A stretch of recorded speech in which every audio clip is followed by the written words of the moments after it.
much longer, Melinda. The sun is getting high. I can help you with your trouble if you won't help with mine. I gotta get down, I gotta get down, gotta get down to the mine.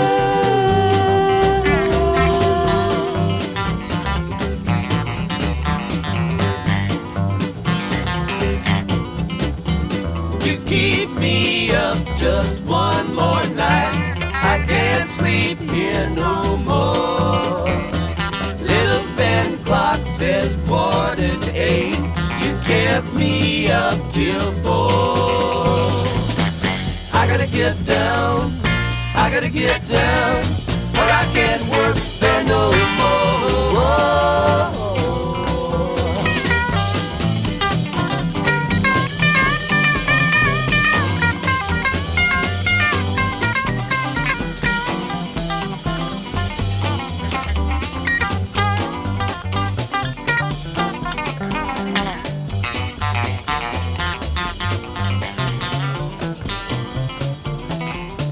A lot of poor men make a $5 bill, but keep him happy all the time. Some of the fellas making nothing at all, and you can hear him cry. Can I go, buddy? Can I go down? Take your ship down to mine. Gotta get down to the Cumberland mine. Gotta get down to the Cumberland mine. That's where I mainly spend my time. Make good money, $5 a day.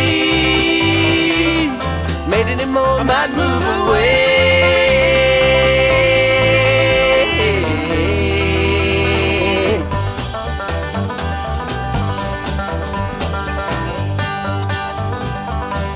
A lot of poor men got the Cumberland blues. He can't win for losing.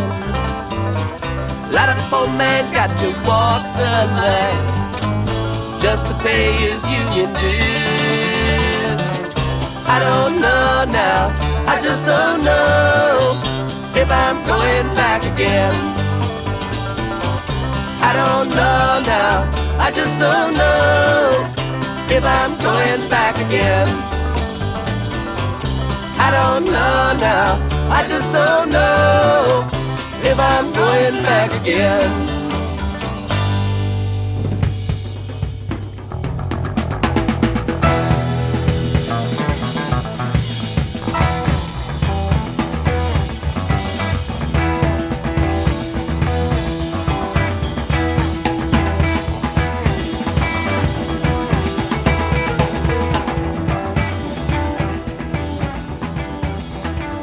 Chapter 10, to employers. Among many employers nowadays, we think of one member who has spent much of his life in the world of big business. He has hired and fired hundreds of men. He knows the alcoholic as the employer sees him. His present views ought to prove exceptionally useful to businessmen everywhere. But let him tell you. I was at one time assistant manager of a corporation department employing 6,600 men. One day, my secretary came in saying that Mr. B insisted on speaking with me. I told her to say that I was not interested. I had warned him several times that he had but one more chance. Not long afterward, he had called me from Hartford on 2 successive days, so drunk he could hardly speak. I told him he was through, finally and forever. My secretary returned to say that it was not Mr. B on the phone, it was Mr. B's brother, and he wished to give me a message. I still expected a plea for clemency, but these words came through the receiver. I just wanted to tell you Paul jumped from a hotel window in Hartford last Saturday. He left us a note saying you were the best boss he ever had, and that you were not to blame in any way. Another time, as I opened a letter which lay on my desk, a newspaper clipping fell out. It was the obituary of one of the best salesmen I ever had.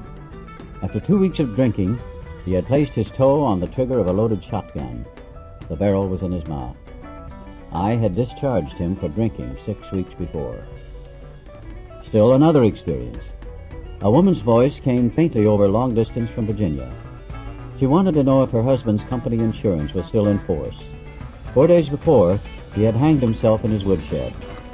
I had been obliged to discharge him for drinking, though he was brilliant, alert, and one of the best organizers I had ever known. Here were 3 exceptional men lost to this world because I did not understand alcoholism as I do now. What irony! I became an alcoholic myself. And but for the intervention of an understanding person, I might have followed in their footsteps. My downfall cost the business community unknown thousands of dollars, for it takes real money to train a man for an executive position. This kind of waste goes on unabated. We think the business fabric is shot through with a situation which might be helped by better understanding all around. Nearly every modern employer feels a moral responsibility for the well-being of his health, and he tries to meet these responsibilities. That he has not always done so for the alcoholic is easily understood. To him, the alcoholic has often seemed a fool of the first magnitude. Because of the employee's special ability or of his own strong personal attachment to him, the employer has sometimes kept such a man at work long beyond a reasonable period. Some employers have tried every known remedy.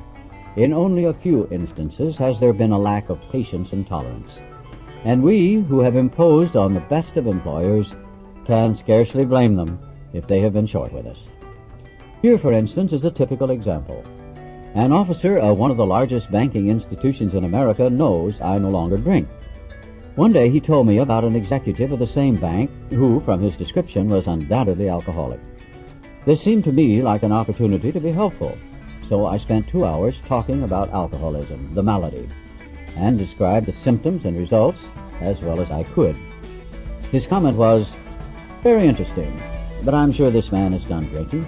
He has just returned from a 3-month leave of absence, has taken a cure, looks fine, and to clinch the matter, the board of directors told him this was his last chance." The only answer I could make was that if the man followed the usual pattern, he would go on a bigger bust than ever. I felt this was inevitable, and wondered if the bank was doing the man an injustice. Why not bring him into contact with some of our alcoholic crowd? He might have a chance. I pointed out that I had had nothing to drink whatever for 3 years, and this in the face of difficulties that would have made 9 out of 10 men drink their heads off. Why not at least afford him an opportunity to hear my story? "Oh no," said my friend, "this chap is either through with liquor or he is minus a job. If he has your willpower and guts, he'll make the grade." I wanted to throw up my hands in discouragement, for I saw that I had failed to help my banker friend understand. He simply could not believe that his brother executive suffered from a serious illness. There was nothing to do but wait. Presently, the man did slip and was fired. Following his discharge, we contacted him. Without much ado, he accepted the principles and procedure that had helped us. He is undoubtedly on the road to recovery. To me, this incident illustrates lack of understanding as to what really ails the alcoholic, and lack of knowledge as to what part employers might profitably take in salvaging their sick employees. If you desire to help, it might be well to disregard your own drinking or lack of it. Whether you are a hard drinker, a moderate drinker, or a teetotaler, you may have some pretty strong opinions, perhaps prejudices. Those who drink moderately may be more annoyed with an alcoholic than a total abstainer would be. Drinking occasionally and understanding your own reactions, it is possible for you to become quite sure of many things, which, so far as the alcoholic is concerned, are not always so. As a moderate drinker, you can take your liquor or leave it alone. Whenever you want to, you control your drinking. Of an evening, you can go on a mild bender, get up in the morning, shake your head, and go to business. To you, liquor is no real problem. You cannot see why it should be to anyone else, save the spineless and stupid. When dealing with an alcoholic, there may be a natural annoyance that a man could be so weak, stupid, and irresponsible. Even when you understand the malady better, you may feel this feeling rising. A look at the alcoholic in your organization is many times illuminating. Is he not usually brilliant, fast-thinking, imaginative, and likable? When sober, does he not work hard and have a knack of getting things done? If he had these qualities and did not drink, would he be worth retaining? Should he have the same consideration as other ailing employees? Is he worth salvaging? If your decision is yes, whether the reason be humanitarian or business or both, then the following suggestions may be helpful. Can you discard the feeling that you are dealing only with habit, with stubbornness, or a weak will? If this presents difficulty, rereading chapters 2 and 3, where the alcoholic sickness is discussed at length, might be worthwhile. You, as a businessman, want to know the necessities before considering the result. If you concede that your employee is ill, can he be forgiven for what he has done in the past?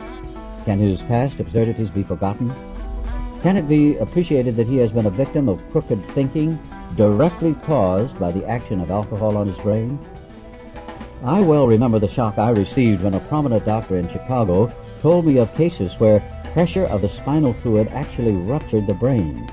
No wonder an alcoholic is strangely irrational. Who wouldn't be with such a fevered brain? Normal drinkers are not so affected, nor can they understand the aberrations of the alcoholic. Your man has probably been trying to conceal a number of scrapes, perhaps pretty messy ones. They may be disgusting. You may be at a loss to understand how such a seemingly above-board chap could be so involved. But these scrapes can generally be charged, no matter how bad, to the abnormal action of alcohol on his mind. When drinking or getting over a bout, an alcoholic, sometimes the model of honesty when normal, will do incredible things. Afterward, his revulsion will be terrible. Nearly always, these antics indicate nothing more than temporary conditions. This is not to say all alcoholics are honest and upright when not drinking. Of course, that isn't so, and such people often may impose on you. Seeing your attempt to understand and help, some men will try to take advantage of your kindness. If you are sure your man does not want to stop, he may as well be discharged. The sooner the better. You are not doing him a favor by keeping him on.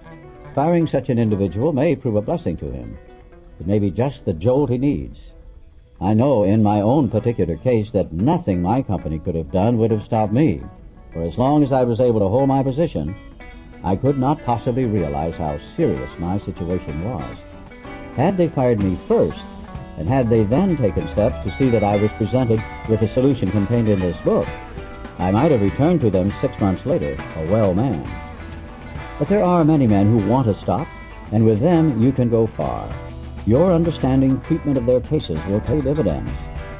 Perhaps you have such a man in mind. He wants to quit drinking, and you want to help him, even if it be only a matter of good business. You now know more about alcoholism. You can see that he is mentally and physically sick. You are willing to overlook his past performances. Suppose an approach is made something like this. State that you know about his drinking and that it must stop. You might say you appreciate his abilities, would like to keep him, but cannot if he continues to drink. A firm attitude at this point has helped many of us. Next, he can be assured that you do not intend to lecture, moralize, or condemn. That if this was done formally, it was because of misunderstanding. If possible, express a lack of hard feeling toward him. At this point, it might be well to explain alcoholism, the illness. Say that you believe he is a gravely ill person. With this qualification, being perhaps fatally ill, does he want to get well? You ask because many alcoholics, being warped and drugged, do not want to quit. But does he? Will he take every necessary step, submit to anything to get well, to stop drinking forever? If he says yes, does he really mean it? Or down inside, does he think he is fooling you, and that after rest and treatment, he will be able to get away with a few drinks now and then? We believe a man should be thoroughly probed on these points. Be satisfied he is not deceiving himself or you. Whether you mention this book is a matter for your discretion. If he temporizes and still thinks he can ever drink again, even beer, he might as well be discharged after the next bender, which, if an alcoholic, he is almost certain to have. He should understand that emphatically.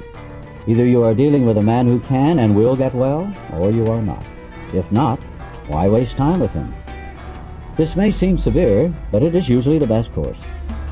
After satisfying yourself that your man wants to recover and that he will go to any extreme to do so, you may suggest a definite course of action. For most alcoholics who are drinking, or who are just getting over a spree, a certain amount of physical treatment is desirable, even imperative. The matter of physical treatment should, of course, be referred to your own doctor. Whatever the method, its object is to thoroughly clear mind and body of the effects of alcohol. In competent hands, this seldom takes long, nor is it very expensive. Your man will fare better if placed in such physical condition that he can think straight and no longer craves liquor. If you propose such a procedure to him, it may be necessary to advance the cost of treatment, but we believe it should be made plain that any expense will later be deducted from his pay. It is better for him to feel fully responsible. If your man accepts your offer, it should be pointed out that physical treatment is but a small part of the picture. Though you are providing him with the best possible medical attention, he should understand that he must undergo a change of heart. To get over drinking will require a transformation of thought and attitude. We all had to place recovery above everything, for without recovery, we would have lost both home and business. Can you have every confidence in his ability to recover? While on the subject of confidence, can you adopt the attitude that so far as you are concerned, this will be a strictly personal matter, that his alcoholic derelictions, the treatment about to be undertaken, will never be discussed without his consent? It might be well to have a long chat with him on his return. To return to the subject matter of this book, it contains full suggestions by which the employee may solve his problem. To you, some of the ideas which it contains are novel. Perhaps you are not quite in sympathy with the approach we suggest. By no means do we offer it as a last word on this subject, but so far as we are concerned, it has worked with us. After all, are you not looking for results rather than methods? Whether your employee likes it or not, he will learn the grim truth about alcoholism. That won't hurt him a bit, even though he does not go for this remedy. We suggest you draw the book to the attention of the doctor who is to attend your patient during treatment. If the book is read the moment the patient is able, while acutely depressed, realization of his condition may come to him. We hope the doctor will tell the patient the truth about his condition, whatever that happens to be. When the man is presented with this volume, it is best that no one tell him he must abide by its suggestions. The man must decide for himself. You are betting, of course, that your changed attitude, plus the contents of this book, will turn the trick. In some cases it will, and in others it may not. But we think that if you persevere, the percentage of successes will gratify you. As our work spreads and our numbers increase, we hope your employees may be put in personal contact with some of us. Meanwhile, we are sure a great deal can be accomplished by the use of the book alone. On your employee's return, talk with him. Ask him if he thinks he has the answer. If he feels free to discuss his problems with you, if he knows you understand and will not be upset by anything he wishes to say, he will probably be off to a fast start. In this connection, can you remain undisturbed if the man proceeds to tell you shocking things? He may, for example, reveal that he has padded his expense account, or that he has planned to take your best customers away from you. In fact, he may say almost anything if he has accepted our solution, which, as you know, demands rigorous honesty.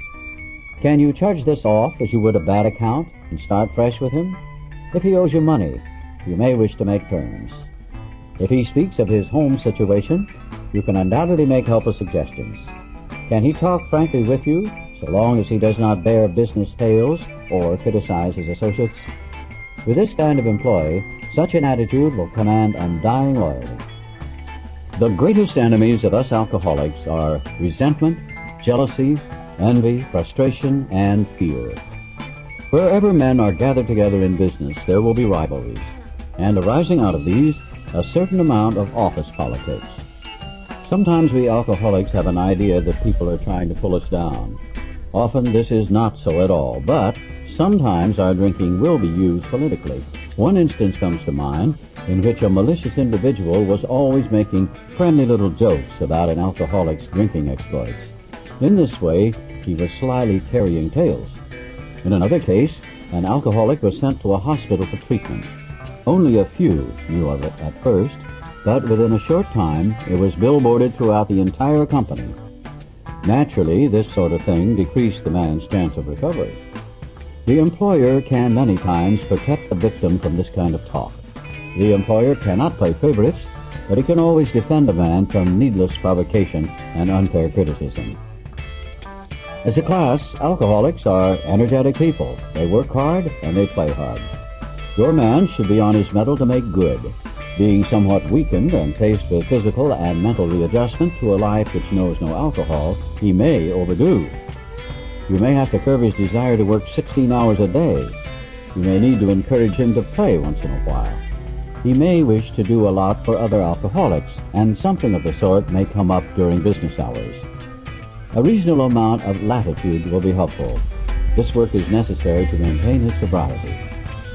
After your man has gone along without drinking for a few months, you may be able to make use of his services with other employees who are giving you the alcoholic runaround, provided, of course, they are willing to have a third party in the picture. An alcoholic who has recovered but holds a relatively unimportant job can talk to a man with a better position. Being on a radically different basis of life, he will never take advantage of the situation. Your man may be trusted. Long experience with alcoholic excuses naturally arouses suspicion. When his wife next calls saying he is sick, you might jump to the conclusion he is drunk. If he is, and is still trying to recover, he will tell you about it, even if it means the loss of his job. For he knows he must be honest if he would live at all. He will appreciate knowing you are not bothering your head about him, that you are not suspicious, nor are you trying to run his life so he will be shielded from temptation to drink. If he is conscientiously following the program of recovery, he can go anywhere your business may call him. In case he does stumble even once, you will have to decide whether to let him go. If you are sure he doesn't mean business, there is no doubt you should discharge him. If, on the contrary, you are sure he is doing his utmost, you may wish to give him another chance. But you should feel under no obligation to keep him on, for your obligation has been well discharged already. There is another thing you might wish to do. If your organization is a large one, your junior executives might be provided with this book. You might let them know you have no quarrel with the alcoholics of your organization. These juniors are often in a difficult position. Men under them are frequently their friends. So, for one reason or another, they cover these men, hoping matters will take a turn for the better. They often jeopardize their own positions by trying to help serious drinkers who should have been fired long ago, or else given an opportunity to get well. After reading this book, a junior executive can go to such a man and say approximately this: "Look here, Ed, do you want to stop drinking or not? You put me on the spot every time you get drunk. It isn't fair to me or the firm. I've been learning something about alcoholism. If you are an alcoholic, you're a mighty sick man. You act like one. The firm wants to help you get over it, and if you're interested, there is a way out. If you take it, your past will be forgotten, and the fact that you went away for treatment will not be mentioned. But if you cannot or will not stop drinking, I think you ought to resign." Your junior executive may not agree with the contents of our book. He need not, and often should not, show it to his alcoholic prospect. But at least he will understand the problem and will no longer be misled by ordinary promises. He will be able to take a position with such a man which is eminently fair and square. He will have no further reason for covering up an alcoholic employee. It boils right down to this: no man should be fired just because he is an alcoholic. If he wants to stop, he should be afforded a real chance. If he cannot or does not want to stop, he should be discharged. The exceptions are few. We think this method of approach will accomplish several things. It will permit the rehabilitation of good men. At the same time, you will feel no reluctance to rid yourself of those who cannot or will not stop. Alcoholism may be causing your organization considerable damage in its waste of time, men, and reputation. We hope our suggestions will help you plug up this sometimes serious leak. We think we are sensible when we urge that you stop this waste and give your worthwhile man a chance. The other day, an approach was made to the vice president of a large industrial concern. He remarked, "I'm mighty glad you fellows got over your drinking. But the policy of this company is not to interfere with the habits of our employees. If a man drinks so much that his job suffers, we fire him. I don't see how you can be of any help to us, for, as you see, we don't have any alcoholic problem." This same company spends millions for research every year. Their cost of production is figured to a fine decimal point. They have recreational facilities. There is company insurance.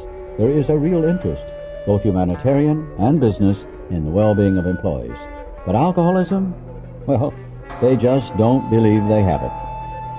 Perhaps this is a typical attitude, We, who have collectively seen a great deal of business life, at least from the alcoholic angle, had to smile at this gentleman's sincere opinion. He might be shocked if he knew how much alcoholism is costing his organization a year. That company may harbor many actual or potential alcoholics. We believe that managers of large enterprises often have little idea how prevalent this problem is. Even if you feel your organization has no alcoholic problem, it might pay to take another look down the line. You may make some interesting discoveries. Of course, this chapter refers to alcoholics, sick people, deranged men. What our friend, the vice president, had in mind was the habitual or whoopee drinker. As to them, his policy is undoubtedly sound, but he did not distinguish between such people and the alcoholic. It is not to be expected that an alcoholic employee will receive a disproportionate amount of time and attention. He should not be made a favorite. The right kind of man, the kind who recovers, will not want this sort of thing. He will not impose. Far from it. He will work like the devil and thank you to his dying day. Today, I own a little company. There are 2 alcoholic employees who produce as much as 5 normal salesmen. But why not? They have a new attitude, and they have been saved from a living death. I have enjoyed every moment spent in getting them straightened out.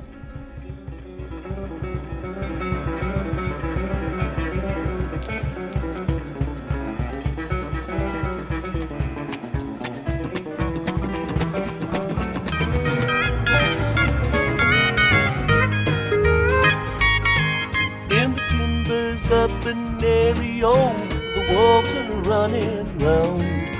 The winter was so hard and cold, froze 10 feet beneath the ground. Don't murder me, I beg of you, don't murder me. Please don't murder me. I sat down to my supper, was a bottle of red whiskey. I said my prayers and went to bed, that's the last they saw of me. Don't murder me, I beg of you, don't murder me. Please don't murder me. When I awoke, the dire wolf, 600 pounds of sin, was grinning at my window. All I said was, come on in. Don't murder me, I beg of you, don't murder me. Please don't murder me.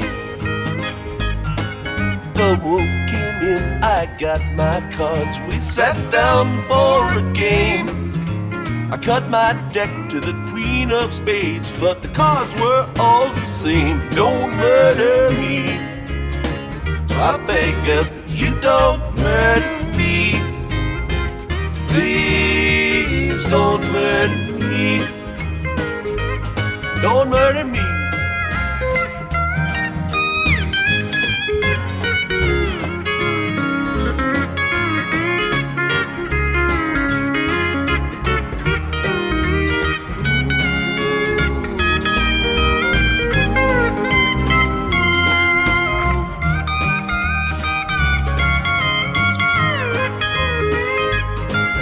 In the backwash up in Ario, the black and bloody mine, the dire wolf collects his due while the boys sing round the fire. Don't murder me, I beg of you, don't murder me. Please don't murder me. Don't murder me, I beg of you, don't murder me. Please don't murder me. No, no, no, don't murder me. I beg of you, don't murder me.